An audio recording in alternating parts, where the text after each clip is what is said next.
லூக்கான் சுவிசேஷம் 17ஆம் அதிகாரம் 34, 35, 36.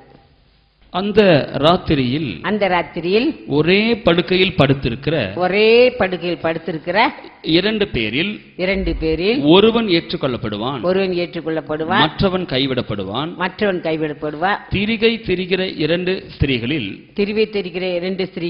ஒருத்தி ஏற்றுக்கொள்ளப்படுவாள், மற்றவள் கைவிடப்படுவாள். வயலில் இருக்கிற இரண்டு பேரில் ஒருவன் ஏற்றுக்கொள்ளப்படுவான், மற்றவன் கைவிடப்படுவான் என்று உங்களுக்கு சொல்லுகிறேன். பாத்தீங்களா, ரெண்டு பேர் படுத்திருப்பாங்க, ஒருத்தர் ஏற்றுக்கொள்ளப்படுவாங்க. அவங்க யார் ஏற்றுக்கொள்ளப்படுவாங்க? யாரு? அங்க கர்த்தரோடு எப்போதும் இருக்கிறவங்க, கர்த்தரோடு எப்போதும் கர்த்தரவே முகத்தை பார்த்து அவர் சித்தத்தின்படி செய்யறவங்க ஏற்றுக்கொள்ளப்படுவாங்க. அவர் வருது காலையோ மாலையோ நள்ளிரவிலோ எப்போ வருவான்னு தெரியான்னு சொல்லி போல மாலையில தான் எங்க ஊர்ல எல்லாம் திருவெல்லாம் திரிப்பாங்க. இப்ப அந்த மாதிரி இல்ல, விண்ண காலத்துல அந்த மாதிரி திருவதிரிக்கிற ரெண்டு பேரும் ஏற்றுக்கொள்ள, ஒருத்தர் கைவிடப்படுவாங்க. வயல்ல குறியாத குறிக்கும், ஊழியஞ்சரவங்களை குறிக்குது.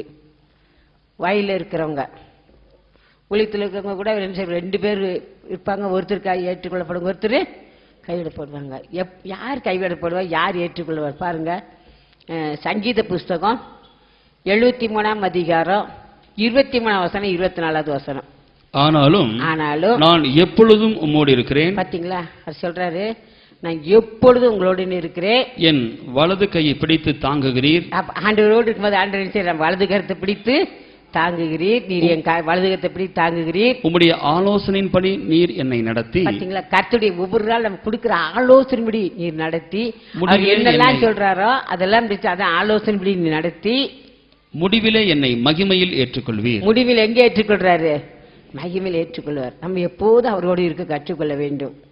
துதி ஸ்தோத்திரம், அதான் பிசாசு இருக்க மாட்டோம். எப்படியாச்சும் ஒரு குழப்பத்தை கொண்டு வருவான். நம்ம எந்த அளவுக்கு செபிக்க நினைக்கிறோம் அந்த அளவுக்கு நமக்கு விரோதமா பிசாசு குழப்பத்தை கொண்டு வருவான். ஆனா நம்ம அதெல்லாம் விட்டுட்டு ஆண்டவர் சொல்லி உங்களுடைய ஆலோசனை இப்படி நடத்தி முடிவில் என்ன செய்வியே? மகிமையில ஏற்றுக்கொள்வீர். நமக்கு ஆலோசனை தருவாரு, ஒவ்வொரு நாளும் நமக்கு ஆலோசனை சொல்வாரு.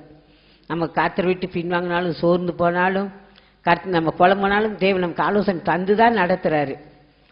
கர்த்தருடைய ஆலோசனை நடந்து அவர் அப்ப நம்ம மனுஷன் முடிவில மகிமையில ஏற்றுக்கொள்வார். அத ரெண்டு பேர் திருவள்ளத்தில் இருப்பாங்க, ரெண்டு பேர் ஒரே படுக்கல படுத்திருப்பாங்க, ரெண்டு பேர் வயலில் இருப்பாங்க.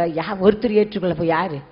கர்த்தரோட எப்போதும் இருக்கிறவங்கள கர்த்தர் ஏற்றுக்கொள்வார். அவர் ஆலோசனைப்படி நடக்கிறவங்கள கர்த்தர் ஏற்றுக்கொள்வார்.